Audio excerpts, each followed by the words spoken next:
to the community. Show your support for KABC TV by scanning this QR code today. You have until July 29th to tell the FCC to keep your trusted local station on the air.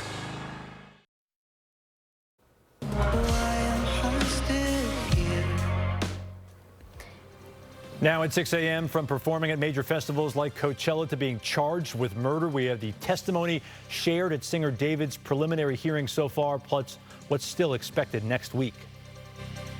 It's been extremely inconvenient. Inconvenient and frustrating. It just sucks.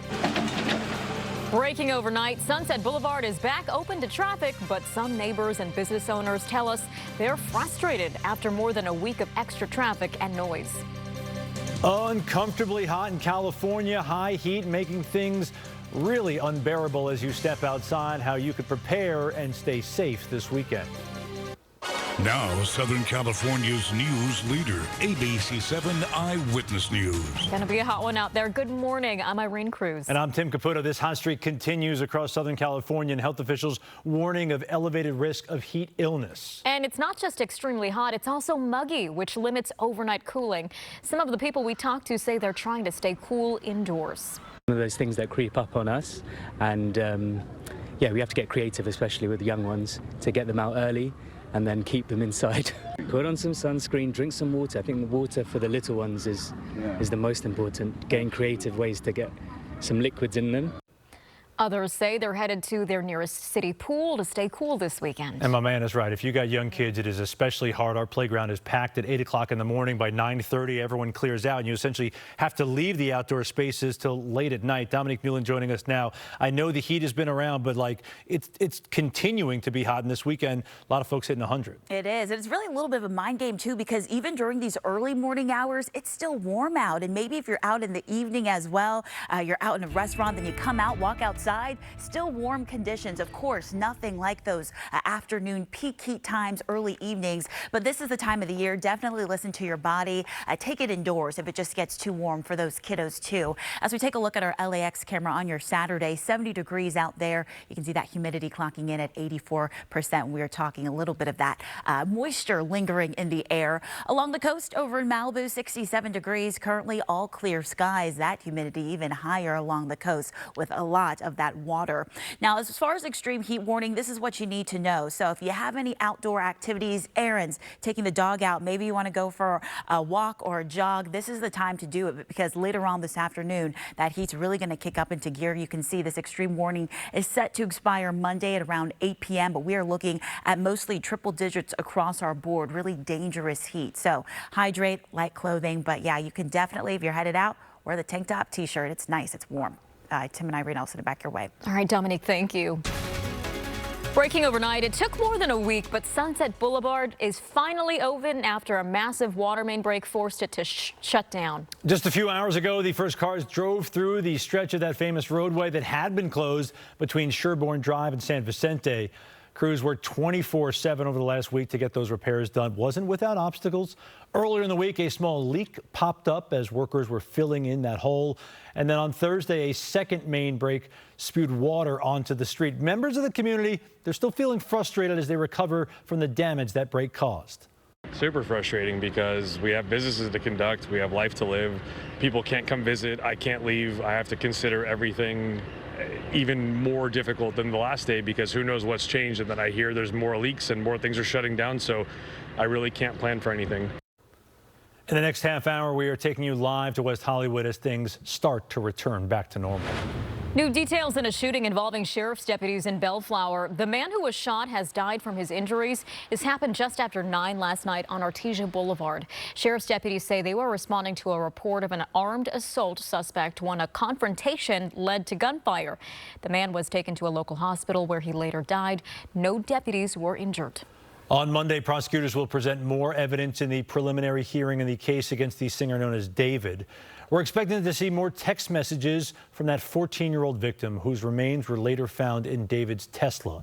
This comes after yesterday's hearing showcased some extremely graphic testimony. A detective testified about text messages between David and the victim, Celeste Rivas Hernandez, discussing an abortion. when she was only 13 years old. The medical examiner testified that the teen's arms, legs, and 2 fingers were severed, including a finger with the tattoo reading David.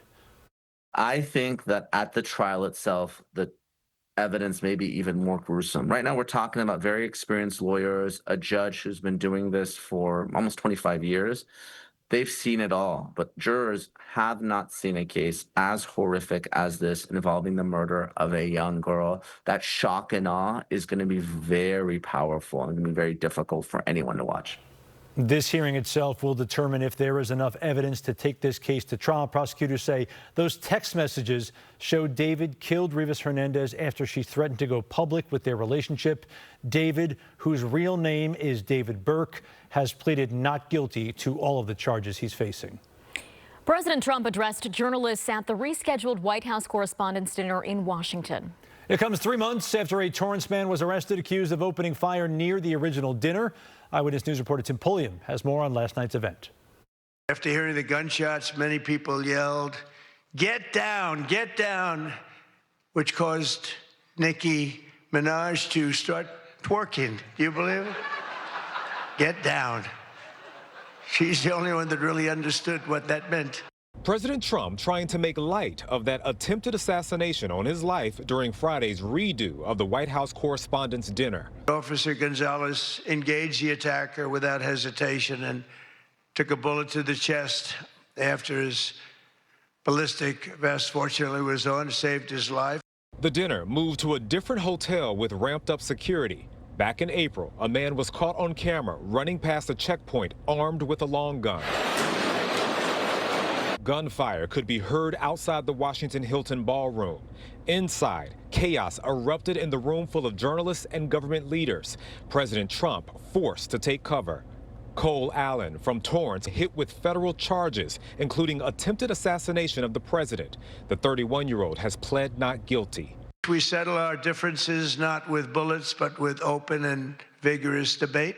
Much of what Trump shared at the podium was open to debate. He maintained his position on the war with Iran. They'd love to make a deal. I don't think they're ready to. I don't think it's time yet, but I'm willing to listen. But they cannot have a nuclear weapon. He lashed out at his enemies, including Governor Gavin Newsom. He's a low IQ person. Towards the end, the president wore a Trump 2028 hat, jokingly teasing another presidential run. I'm getting very good at running for president. Tim Pulliam, ABC 7 Eyewitness News. Happening today, a SpaceX Falcon 9 rocket is set to blast off from Vandenberg Space Force Base this morning, carrying another batch of Starlink internet satellites. How cool is that shot behind us here? The launch window runs from 7 this morning to 11 a.m. People in parts of Santa Barbara, San Luis Obispo, and Ventura counties may hear that sonic boom shortly after liftoff, depending on weather conditions. The mission will stream live before launch. Starship descending into the Indian Ocean. Down to 1. Meanwhile, SpaceX's Starship has softly splashed down in the Indian Ocean, completing a mission that lasted a little over an hour. The fire upon splashing down was expected and is not an indication of any issues, since the spacecraft is not designed to land in the ocean.